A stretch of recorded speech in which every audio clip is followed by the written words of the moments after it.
what I'm about to say might not sit well with everyone, and we'll be talking about why that is throughout this video. So there is something very broken with many current game releases. I think many of us are actually aware of that. This includes, in this case, Starfield Shattered Space. But this is about so much more than just a bad game or a bad DLC. Shattered Space and other recent titles are actually a symptom of some very deep-seated problems. Problems caused by segments of the gaming industry, both in terms of studios as well as a very vocal minority of players. And unfortunately, these problems are not only a significant cause of bad game releases, but these issues currently show no sign of changing. While game development then is incredibly complex, and there are many factors that contribute to a game's success or failure, it's hard to ignore that something is fundamentally broken with how many of these releases are being handled today. The release of Bethesda's Shattered Space then, the recent DLC for Starfield, serves as a microcosm for several broader issues currently plaguing the gaming and entertainment industries. Despite a handful of redeeming qualities, the DLC has garnered a largely negative reception, with many of the same criticisms that haunted Starfield's initial release resurfacing once again. The community's reaction to Shattered Space has been one of frustration and disappointment, and it highlights a growing disconnect between game developers and their audiences. This phenomenon is not isolated to Bethesda, but reflects a worrying trend in how entertainment studios approach creativity, storytelling, and audience engagement. The reception to Shattered Space then has been notably cold, with player reviews on platforms like Steam showing a mostly negative sentiment that mirrors the mixed reviews of the base game. Many fans expected the DLC to be an opportunity for Bethesda to address lingering issues and breathe new life into Starfield, much like CG Projekt Red did with Cyberpunk 2077 through the Phantom Liberty expansion. Instead, the DLC fell short, with no significant uptick in player engagement or enthusiasm. Sure, there's been a bit of an uptick here, but you can see that dropped off very quickly. Now, the expansion introduced some new handcrafted locations and additional content, but the overall experience was seen as uninspired and repetitive. Criticisms centered on the lack of innovation, shallow storytelling, and persistent technical issues, the very elements that players had hoped would be improved. I'm sure, whilst there's certainly people out there who enjoy this, and I'm not judging or criticising any of you out there who do enjoy both Starfield and Shattered Space, I don't think you're the problem, far from it. In fact, I think many people out there just enjoy the game, and that's fine. But ultimately, the narrative of Shattered Space touches on potentially interesting themes, but ultimately fails to explore them meaningfully, often reverting to superficial quests and unengaging game loops. The few positives that players have identified, such as visually appealing new regions and some challenging new enemies, were simply not enough to offset the broader sense of missed opportunity. So that's all well and good. We're used to seeing bad games here and there, and this is nothing new. In fact, many games, not just here and there, and this goes back absolutely decades. What has changed in recent years, the past 5 years maybe as much as the past 10 years, but certainly over the past recent time, is illustrated by Bethesda themselves. Now, Bethesda's response to player feedback really does illuminate the issues contributing to the DLCs to Shattered Space negative reception. Developers such as Emil Pagliarolo, design director at Bethesda, have implied that players are disconnected from the realities of game development, portraying criticism as uninformed rather than as valid points of discontent. This approach is increasingly common in the industry, where studios have begun to push the blame onto fans when their products are poorly received. Ubisoft has employed similar rhetoric, suggesting that player expectations are too high, conveniently overlooking the fact that it was Ubisoft themselves and their own past successes that set those expectations in the first place. Something like Assassin's Creed 2, for example, was highly regarded, so Ubisoft themselves certainly play a big part in this. But ultimately, it is a dismissive attitude, and it's left fans feeling unheard and alienated. This is further illustrated and highlighted by Bethesda's efforts to engage directly with negative reviews on Steam, and these have come across as corporate damage control, lacking genuine empathy or willingness to understand player concerns. The gap between what players want and what studios are delivering seems to be widening. At the end of the day, these various different studios' attempts to justify the shortcomings of their games as a product of player ignorance is really only making matters worse. So one of the core reasons behind this growing dissatisfaction really does appear to be the corporatization of the creative process. Increasingly, entertainment products are being shaped by marketing considerations and a desire for broad appeal rather than by authentic storytelling or a true connection with the audience. And this is evident in games like Starfield, where the narrative is designed to appeal to as many players as possible, while ultimately lacking in depth and cohesion. The push for mass appeal waters down the content, and this results in stories that are safe, predictable, and devoid of creativity that once made Bethesda's offerings so beloved. The influence of data-driven creativity, what a term that is, data-driven creativity, think about that one for a moment. The influence of data-driven creativity where focus groups and audience metrics dictate the direction of the narrative leads to a loss of originality. Stories like those in Shattered Space become bland, crafted by committee to ensure that no one is alienated, yet ultimately resonating with no one at all. This corporatized approach has stifled innovation, turning what should be epic player-driven adventures into shallow, formulaic content. So there's a broken logic here that we're hearing again and again from various different developers, creators, and studios. The things that we hear coming out of developers from Bethesda, from people who work at Ubisoft, and it happens to also be the case that we hear the same in TV with writers from shows such as The Rings of Power. Here, you'll find an inherent contradiction in the reasoning from these people. And it's very much a case of fan-blaming. We hear the reasoning again and again. The game or the TV show, the movie, wasn't made for you. You don't understand. They have unrealistic expectations and so on. So when industry veterans argue that gamers have unrealistic expectation, or that games cannot be as good as the titles such as Baldur's Gate 3 or Elden Ring, they ignore a crucial context.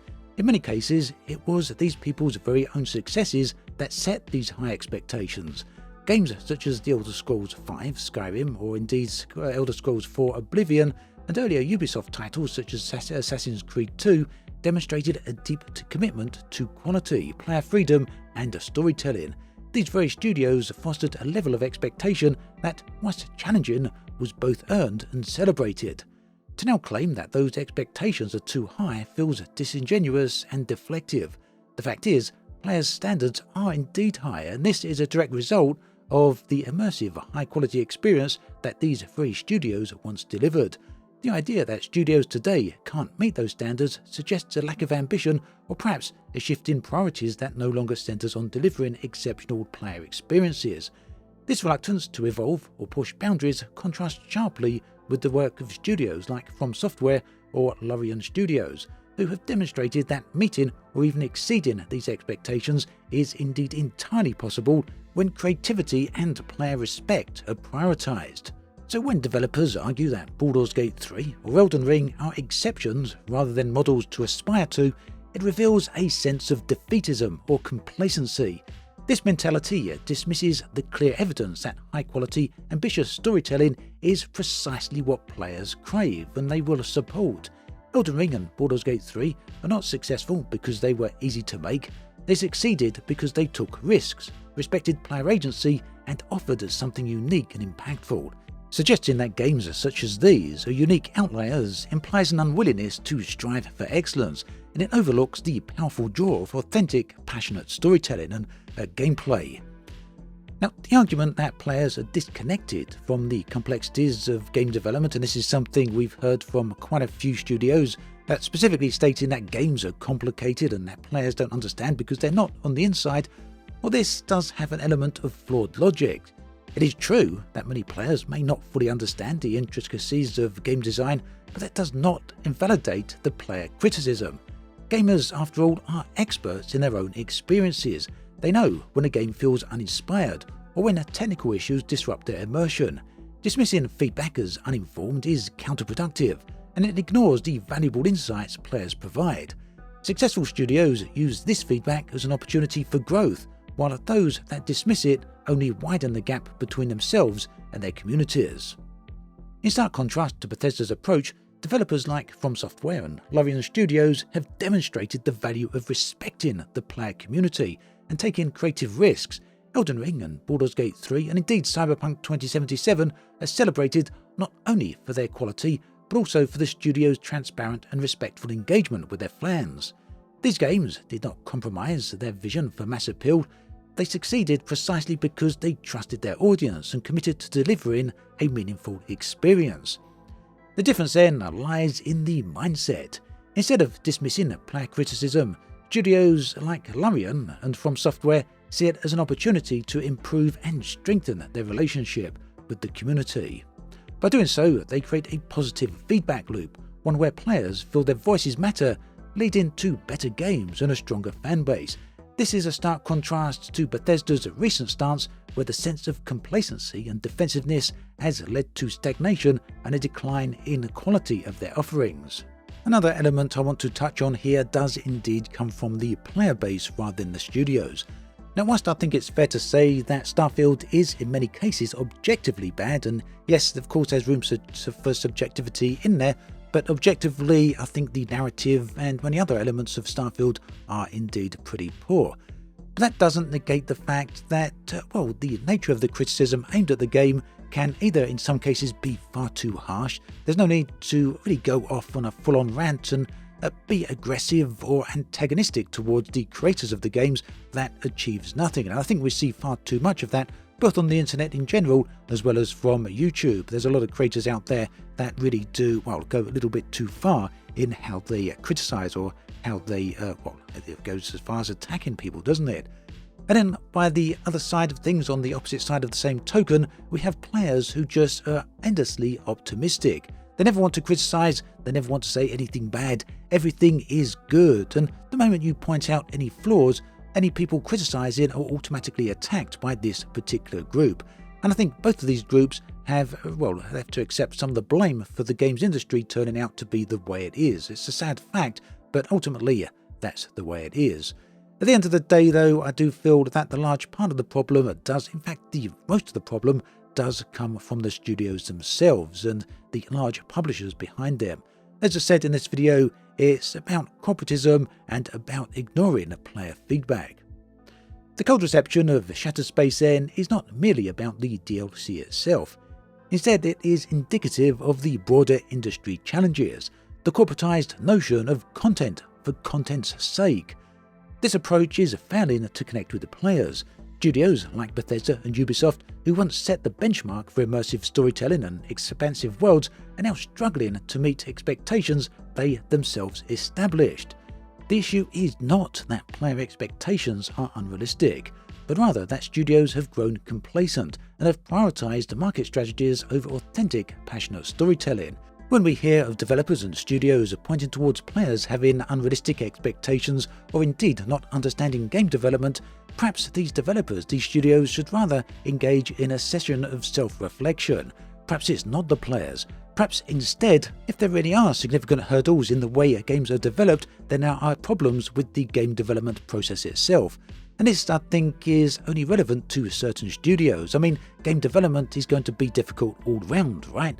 So why is it that these same studios again and again seem to face these problems, whilst other studios seem to be able to achieve releasing very, very high quality products? Surely it's logical that all studios out there face challenges and problems with game development, both on a technical level, a corporate level, as well as a funding level, as well as other issues I'm no doubt completely ignorant of because, I'm not a games developer. But ultimately, as I say, some of these studios manage to overcome these and release high quality products, yet other studios face the same problems again and again, releasing a failed game after failed game. Maybe these people should be looking at themselves. Ultimately then, if Bethesda hopes to regain player trust and restore enthusiasm for their future projects, a fundamental shift is needed. They must return to genuine community engagement, embrace creative risks, and listen to their fan base with sincerity. The success of Elden Ring and Baldur's Gate 3 and many other recent titles shows that players are eager for games that respect their intelligence and value their feedback, not to mention value their time. It's not too late for Bethesda to change course, but doing so will require humility, introspection, and a renewed focus of what made their games great in the first place. Let me know what you think about all of this in the comments section below. I'd love to hear from you.